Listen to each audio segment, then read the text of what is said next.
Bro, sis, pernah nggak sih kamu lihat orang yang gayanya biasa banget? Baju polos, HP jadul, nongkrongnya juga di tempat sederhana. Tapi pas kenal lebih dekat, baru deh ketahuan. Dia punya usaha sendiri, asetnya banyak, tabungannya tebal. Sementara banyak orang yang gaya hidupnya wow, malah pusing cicilan. Zaman sekarang kelihatan kaya itu gampang. Tinggal cicil iPhone, kredit motor sport, nongkrong di kafe mahal, upload story tiap hari. Tapi beneran kaya, nah itu lain cerita. Yang beneran kaya itu punya dana darurat, nggak panik kalau kena PHK, ada rencana pensiun, tidur pun nyenyak karena nggak mikirin utang. Nah, di video ini aku mau bahas kenapa gaya hidup low profile itu bukan tanda kamu nggak sukses, malah bisa jadi strategi keuangan yang paling cerdas. Kita bakal bongkar mindset dan kebiasaan orang-orang yang diam-diam kaya, tapi nggak pernah sibuk pamer. Sekarang jujur deh, berapa banyak orang di sekitar kamu yang kelihatan sukses? Outfitnya selalu keren, nongkrong di tempat hits, gadget terbaru ada terus. Tapi pas diajak ngobrol soal keuangan, cicilannya numpuk. Ini disebut ilusi kekayaan. Banyak orang yang kelihatan wah di luar, padahal di dalam lagi jungkir balik. Mereka bukan hidup buat diri sendiri, tapi buat pencitraan. Buat cari validasi dari orang yang bahkan belum tentu peduli. Dan gaya hidup kayak gini, borosnya pakai banget. Flexing itu mahal bro. Sekali masuk, susah keluar. Karena ada jebakan psikologis, hedonistic treadmill. Semakin kamu punya sesuatu, semakin cepat rasa puasnya hilang. Lalu langsung pingin cari barang berikutnya. Kayak lari di treadmill, capek sih, tapi nggak kemana-mana. Dan tahu apa yang paling ironis? Orang yang beneran kaya biasanya malah cuek. Mereka ngerti satu hal penting. Yang penting bukan kelihatan punya uang, tapi beneran punya uang. Mereka fokus naruh uang di aset, bukan di liabilitas. Beli tanah, bisnis, saham, bukan sekedar sneaker 10 juta. Hidup simpel itu bukan berarti nggak mampu. Justru itu tanda kamu cerdas dan efisien. Gaya hidup low profile bikin fokusmu jernih.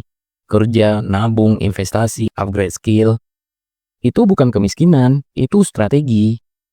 Masalah dari gaya hidup flexing itu bukan cuma soal buang uang, tapi soal apa yang kamu kejar. Banyak orang yang gajinya cukup, tapi habis tiap bulan, gara-gara pingin kelihatan naik kelas. HP baru, outfit habis, nongkrong mahal, semua demi validasi. Padahal, orang-orang itu nggak bayar cicilan kamu. Mereka cuma nonton, terus lupa. Gaya hidup flexing bikin orang gampang terjebak utang. Beli barang mahal pakai cicilan panjang, akhirnya stres sendiri. Ini bukan cuma kering di keuangan, tapi juga bikin hidup nggak sustainable. Jadi sekarang pertanyaannya simple. Kamu mau kelihatan kaya atau beneran kaya? Orang diam-diam kaya biasanya nggak neko-neko. Gaya biasa aja, tapi ngatur uangnya rapi. Mereka beli barang karena butuh, bukan buat flexing. Mereka punya budget, tahu persis kemana duitnya pergi. Kalau buat investasi jangka panjang, mereka nggak ragu keluarin uang. Karena ngerti nilai jangka panjang itu lebih penting dari gengsi sesaat. Orang kaya beneran nggak gampang panik sama tren. Investasi pelan-pelan, rutin, konsisten. Mereka nggak beli saham atau kripto cuman karena takut ketinggalan. Gaji itu bukan soal seberapa besar, tapi seberapa bijak kamu ngatur. Jangan habisin gaji cuman buat gengsi. Pisahin mana kebutuhan, mana keinginan. Makan di luar boleh, tapi tiap minggu fine dining demi story Instagram. Itu udah validasi, bukan kebutuhan. Pakai prinsip bayar diri duluan.